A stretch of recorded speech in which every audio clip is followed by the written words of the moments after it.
नमस्कार, स्वागत है आप सभी का न्यूज वन इंडिया में और मैं हूं आपके साथ शाफनी पटनायक। बुलेटिन की शुरुआत करेंगे। उत्तर प्रदेश के मुख्यमंत्री योगी आदित्यनाथ ने प्रयागराज में महाकुंभ 2025 में एक विशेष कैबिनेट बैठक की अध्यक्षता की। महाकुंभ में अब तक 9.24 करोड़ से अधिक श्रद्धालु प्रयागराज में त्रिवेणी संगम पर पवित्र डुबकी लगा चुके हैं। प्रयागराज में मुख्यमंत्री योगी आदित्यनाथ ने भी संगम में आस्था की डुबकी लगाई। उनके साथ ही पूरे कैबिनेट के मंत्रियों ने झूम कर स्नान किया, जिसके बाद सूर्यदेव को जल अर्पित किया गया। इस दौरान मंत्री पानी से खेलते हुए भी नजर आए। मंत्रिमंडल के चारों तरफ सुरक्षा जवान घेरा बनाए हुए पानी में मौजूद रहे। इससे पहले योगी कैबिनेट की बैठक में अहम फैसले हुए। बैठक में युवाओं को स्मार्टफोन और टैबलेट दिलाने की स्कीम पर चर्चा हुई। इन्वेस्टमेंट में इंसेंटिव देने पर भी चर्चा हुई और इसके साथ ही विकास के मुद्दों पर चर्चा हुई। साथ ही उत्तर प्रदेश में एरोस्पेस और रोजगार पर विशेष चर्चा हुई है। तो महाकुंभ में आस्था की डुबकी लगाते हुए उत्तर प्रदेश के कैबिनेट मंत्री, ये तस्वीरें हम आपको दिखा रहे हैं जहां प्रयागराज के विकास के मुद्दों पर आज चर्चा तो हुई। चर्चा के साथ साथ आज महाकुंभ में पवित्र स्नान करते हुए नजर आए। गंगा एक्सप्रेसवे का एक्सटेंशन हम लोग देंगे। गंगा एक्सप्रेसवे प्रयागराज से मिर्जापुर से भदोई होते हुए संत रविदास नगर होते हुए यह काशी, चंदौली और गाजीपुर में पूर्वांचल एक्सप्रेसवे के साथ जुड़ेगा। इसके अलावा वाराणसी और चंदौली से यही एक्सप्रेसवे सोनभद्र को जोड़ते हुए नेशनल हाईवे के साथ जुड़ेगा। प्रयागराज, वाराणसी और आगरा, ये जो म्युनिसिपल कॉरपोरेशन है हमारे, इन तीन महत्वपूर्ण म्युनिसिपल कॉरपोरेशन में तीनों के बॉन्ड जारी होंगे। 3 नए जनपदों में मेडिकल कॉलेज के निर्माण की कार्रवाई, जिनमें बागपत, हाथरस और कासगंज, इन 3 जनपदों में नए मेडिकल कॉलेज निर्माण की सहमति पर भी आज यहां पर सरकार ने अपना किया है। युवाओं को स्मार्टफोन और टैबलेट उपलब्ध कराने की भी स्कीम को यहां पे व्यवस्था गई है और यह युद्ध स्तर पर अगले कुछ समय के लिए सरकार ने इसके लिए धनराशि की व्यवस्था की। उसको हम उस कार्यक्रम की भी चर्चा हुई है। अधिक जानकारी के लिए हमारे साथ संवाददाता अतुल शर्मा जुड़ चुके हैं प्रयागराज से। अतुल, आज यूपी कैबिनेट की मंत्रियों ने आस्था की डुबकी लगाई। सबसे पहले उस दौरान वहां पर क्या नजारा था, क्या कुछ तस्वीरें थी? देखिए पंकज, अगर यूपी कैबिनेट की अगर बात की जाए, मुख्यमंत्री योगी आदित्यनाथ की बात की जाए, तो जिस तरह से आस्था की डुबकी लगाते हुए नजर आए, साफ तौर पर कहा जा सकता है कि पूरे मंत्रिमंडल के साथ यहाँ पर मुख्यमंत्री योगी आदित्यनाथ ने आस्था की डुबकी लगाई है। साथ साथ अगर बात की जाए तो सभी मंत्रियों ने मुख्यमंत्री के साथ आस्था की डुबकी लगाने के बाद यहाँ पर जल अभिषेक किया है। उसके साथ साथ अगर बात की जाए, सूर्य देवता को जल चढ़ाते हुए मुख्यमंत्री और मंत्री सब नजर आए।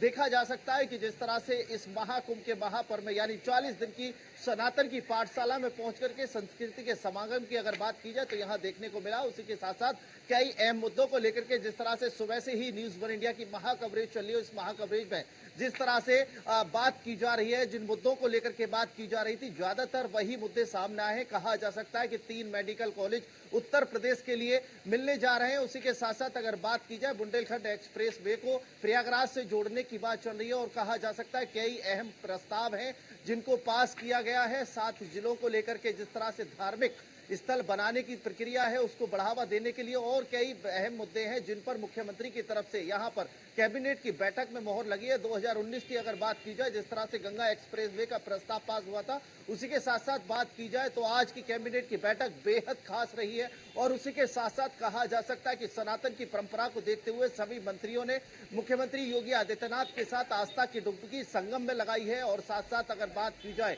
जिस तरह से देखने को मिला है कि सभी मंत्रिमंडल के सभी मंत्री और मुख्यमंत्री यहाँ पर जो बैठक है उसके बाद स्नान करते हुए नजर आए। मां संगम की अगर बात की जाए, संगम में पहुंच करके स्नान किया है। बिल्कुल अतुल, क्योंकि देखिए आज स्नान तो की है ही, लेकिन अगर हम बैठक की बात करें, कई मायनों में ये बैठक महत्वपूर्ण है। अगर हम मिल्कीपुर चुनाव की बात करें तो उस मायने में भी ये बैठक महत्वपूर्ण है। 2027 में चुनाव होने वाला है, उस लिहाज से भी ये बैठक काफी ज्यादा महत्वपूर्ण रहा होगा। अतुल, ऐसे में इस बैठक में क्या लगता है कि किन किन मुद्दों पर चर्चा है? विकास के मुद्दे पर तो चर्चा हुई ही होगी, क्या अन्य वो कुछ मुद्दे हैं जिस पर चर्चा हुई है?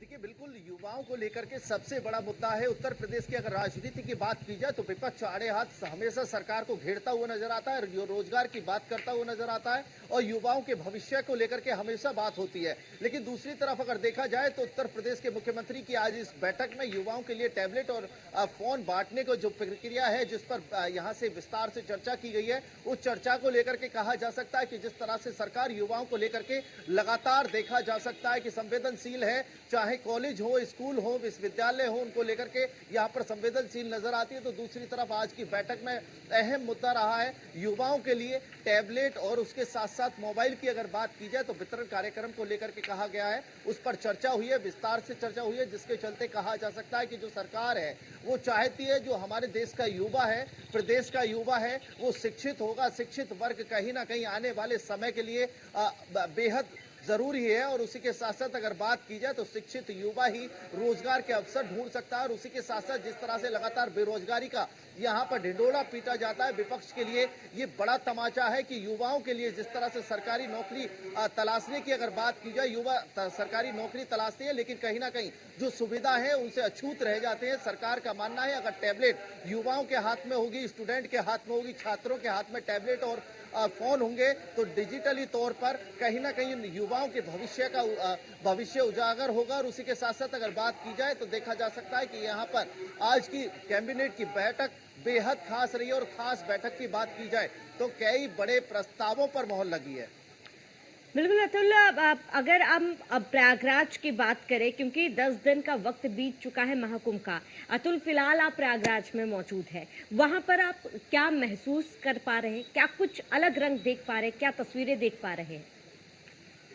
देखिए, अब के बार की भव्य कुंभ की अगर बात की जाए, डिजिटल कुंभ की अगर बात की जाए, अगर किसी व्यक्ति को कड़ाके की धूप में अगर पानी पीना है, उस धूप के अंदर देखेंगे आप तो यहाँ पर महज 2 रुपए के अंदर 2 लीटर की पानी की बोतल डिजिटली तौर पर आप यहाँ पर स्कैन कर सकते हैं, उसके बाद अपना पानी प्राप्त कर सकते हैं। आप ज्यादातर जगहों पर देखते होंगे कि अगर आप भी कहीं मेले में जाएं या कहीं घूमने जाएं जहां पर रस होता है, वहां पर नेटवर्क की सबसे बड़ी समस्या देखने को मिलती है। लेकिन इस महाकुंभ मेले की अगर बात की जाए तो कनेक्टिविटी को लेकर के सरकार का विशेष ध्यान रहा है। कनेक्टिविटी को लेकर के यहाँ पर पहुंच सकता है। उसी के साथ साथ इसकी भव्यता की बात की जाए, शोभा की बात की जाए तो प्रशासन की तरफ से वो सारे इंतजाम किए गए। अभी तक की अगर बात की जाए तो 9.5 लाख से ज्यादा लोग आस्था की डुबकी लगा चुके हैं। और उसी के साथ साथ सड़कों के जाल से लेकर के ट्रांसपोर्ट की अगर बात की जाए, यहाँ पर रेल सुविधा की अगर बात की जाए, सड़कों की बात की जाए, सफाई की बात की जाए, या फिर कई ऐसे अनेक मुद्दे हैं। कनेक्टिविटी को जोड़ने के लिए, गंगा के इस पार से उस पार जाने के लिए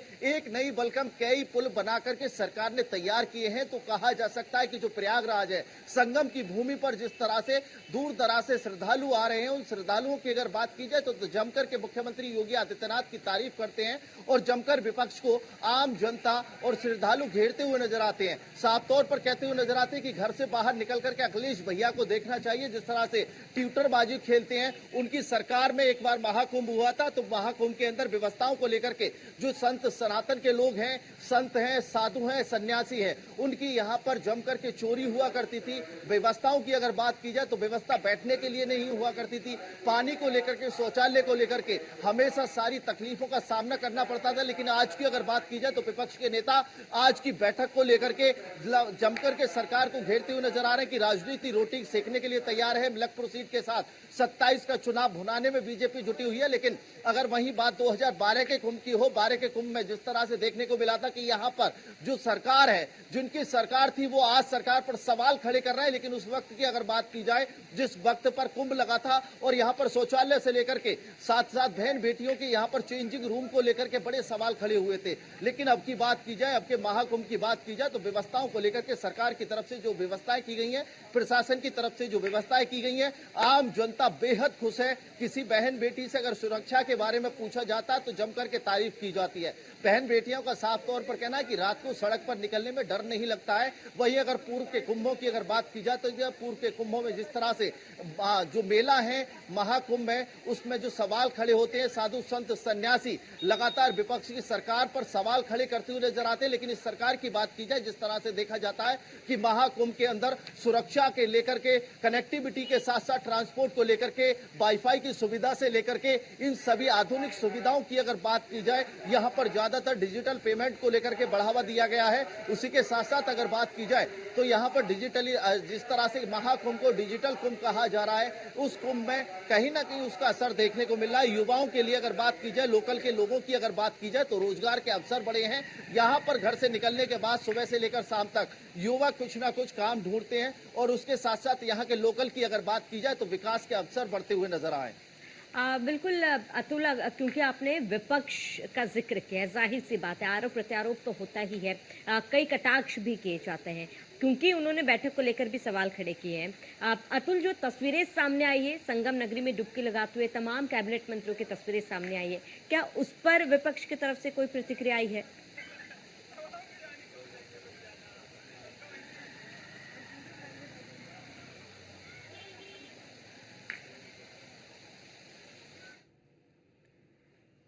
अतुल, अब तक मेरी आवाज पहुंच पा रही है?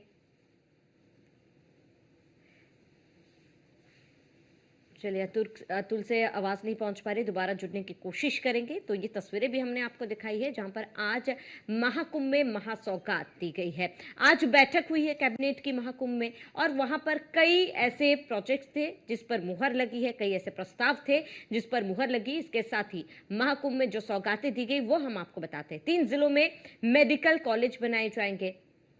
इसके साथ ही 3 जिलों में मेडिकल कॉलेज बनाए जाएंगे। संगम में योगी मंत्रिमंडल ने तमाम अहम मुद्दों पर चर्चा की है और इसके साथ ही प्रयागराज में मेडिकल सेंटर बनाया जाएगा। ये एक महत्वपूर्ण फैसला आज बैठक में ली गई है और इसके साथ ही कई अन्य ऐसे प्रस्ताव हैं जिस पर मुहर लगी। 3 नगर निगम के लिए बॉन्ड भी जारी किए जाएंगे। ये तमाम सौगातें हैं जो योगी सरकार देने जा रही है। प्रयागराज, वाराणसी, आगरा के लिए बॉन्ड जारी किए जाएंगे। इन तमाम बॉन्ड में क्या कुछ ड्राफ्ट बनाया जाता है ये देखना महत्वपूर्ण होगा। और इसके साथ ही गंगा एक्सप्रेसवे के विस्तार को भी मंजूरी मिली है। एक्सप्रेसवे को भी मंजूरी मिली है और इसके साथ ही मुख्यमंत्री योगी आदित्यनाथ ने कहा प्रदेश में निवेश बढ़ाने के लिए हर कदम उठाया जाएगा। विंध्य एक्सप्रेसवे को मंजूरी मिली। बागपत, कासगंज में मेडिकल कॉलेज बनाए जाएंगे और ये तमाम वो सौगात है जो योगी सरकार की तरफ से दी जाएगी। प्रयागराज, विंध्य और काशी एक्सप्रेसवे के रूप में जाना जाता है और ऐसे में एक्सप्रेसवे का एक माया जाल बिछाया जाएगा। बागपत, कासगंज, हाथरस में मेडिकल कॉलेजेस बनाए जाएंगे। हमारे साथ संवाददाता अतुल दोबारा जुड़ चुके हैं। अतुल, अगर हम सौगातों की बात करें, तमाम ऐसे मुद्दे थे, आज बात हुई, तमाम ऐसे प्रस्ताव जो पारित हुए, कई सौगातें मुख्यमंत्री योगी आदित्यनाथ द्वारा दी जाएगी। लेकिन अतुल, अगर हम एक्सप्रेसवे की बात करें तो फिर एक बार एक्सप्रेसवे का एक जाल जो है वो बिछने वाला है उत्तर प्रदेश में। देखिए, बिल्कुल अगर यूपी सरकार की अगर बात की जाए, उत्तर प्रदेश में मुख्यमंत्री योगी आदित्यनाथ की सरकार की अगर बात की जाए तो सरकार के बनने के बाद 2017 से और 2025 चल रहा है। इसी बीच अगर बात की जाए तो अभी तक सड़कों को गड्ढे मुक्त किया गया है। जहां पर सड़कों नजर नहीं आती थी वहां पर अब सड़कें बनकर के तैयार हुई हैं।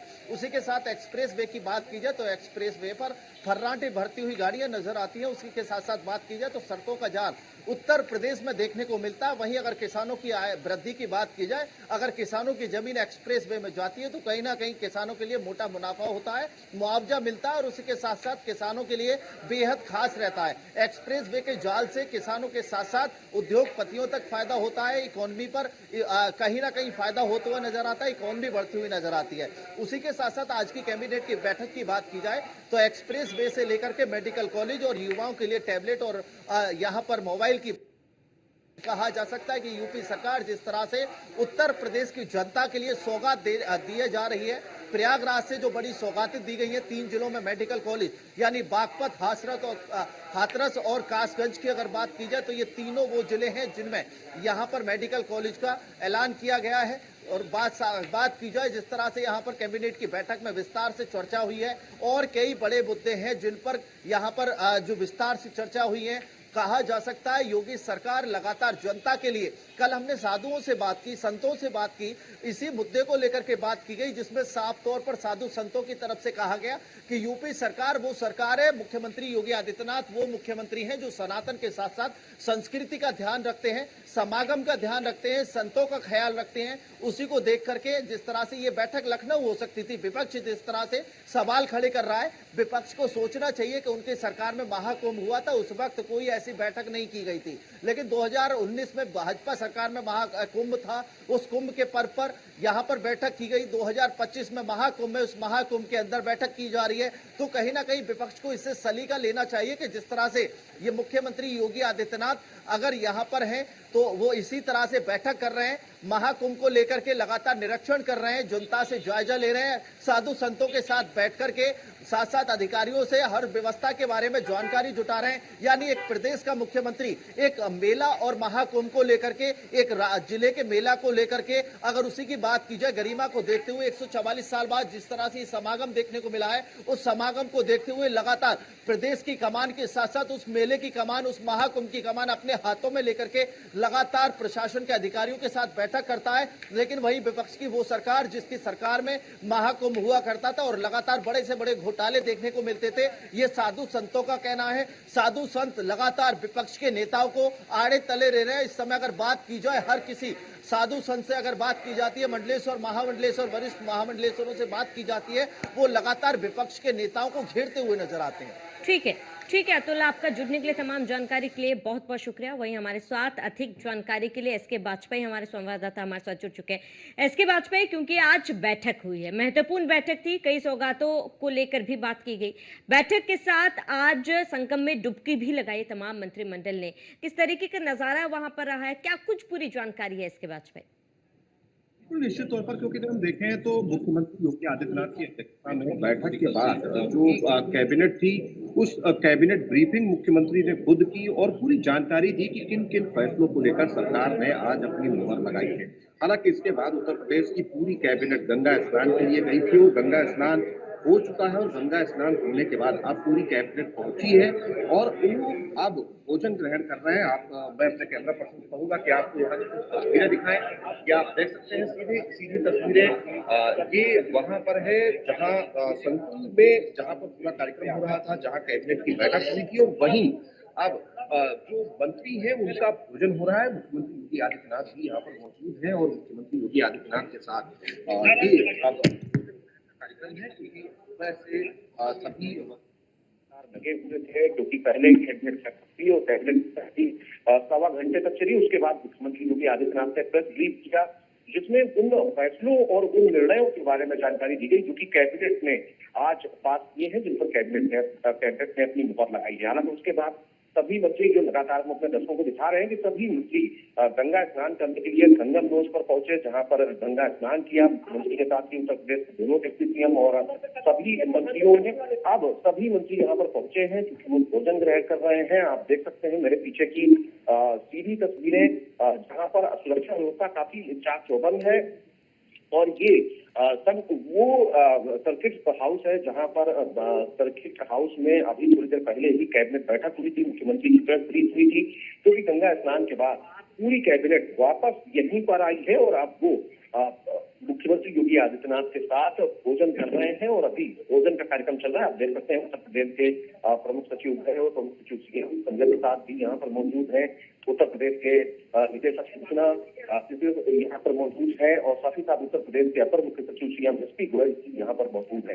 हालांकि उत्तर प्रदेश की ब्यूरोक्रेसी के लगभग सभी बड़े ऑफिसर, चाहे वो उत्तर प्रदेश के प्रमुख सचिव नगर विकास हो, अपर मुख्य सचिव ऊर्जा हो या उसके अलावा अपर मुख्य सचिव स्वास्थ्य हो, साथ ही साथ उत्तर प्रदेश के अपर मुख्य सचिव एमएसएमई हो और औद्योगिक विकास, वो सभी यहाँ पर मौजूद हैं। निश्चित तौर पर काफी बड़ा दिन उत्तर प्रदेश के परिप्रेक्ष्य में, क्योंकि 144 वर्षों जिसमें 12 कुंभ और 24 अर्ध कुंभ के बाद ये मौका आता है जो आज यहाँ पर हुआ है। जगह है डिप्टी सीएम ब्रजेश पाठक यहाँ से निकल रहे हैं और भोजन के लिए जाते हुए, और काफी परंपरागत वस्त्रों में, मतलब उन्होंने कुर्ता और धोती पहन रखी है और अभी वो अंदर जा रहे हैं। सीधी तस्वीरें हम अपने दर्शकों को दिखा रहे हैं।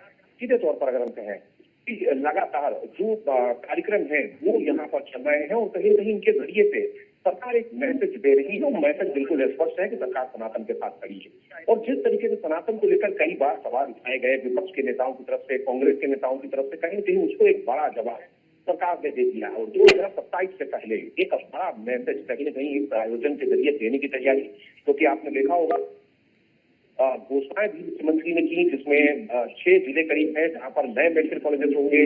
प्रयागराज में एक बड़ा मेडिकल सेंटर बनेगा। उसके अलावा प्रयागराज में जो सिग्नेचर ब्रिज है उसके पैदल नया ब्रिज बनाया जाएगा, ताकि जब आने वाले समय में चीजें हो उस दौरान जो श्रद्धालु है उनके आने की यहाँ आसानी हो, क्योंकि जो काफी बड़ी संख्या में क्राउड आती है तो जो जाम होता है वो यहाँ पर ना हो, उसको लेकर भी बदलाव हुआ है। हालांकि जो गंगा एक्सप्रेस वे है बिल्कुल, इसके बाद ही भाई एक बिगुल जो है वो बज चुका है और इसके साथ एक संदेश सरकार ने तमाम लोगों को दे दिया है। फिलहाल इसके बाद पे जुड़ने के लिए हमारे साथ बहुत बहुत शुक्रिया। चलिए इसी के साथ इस बुलेटिन में इतना ही। देश प्रदेश के तमाम बड़ी खबरों के लिए बने रहिए न्यूज़ 1 इंडिया के साथ।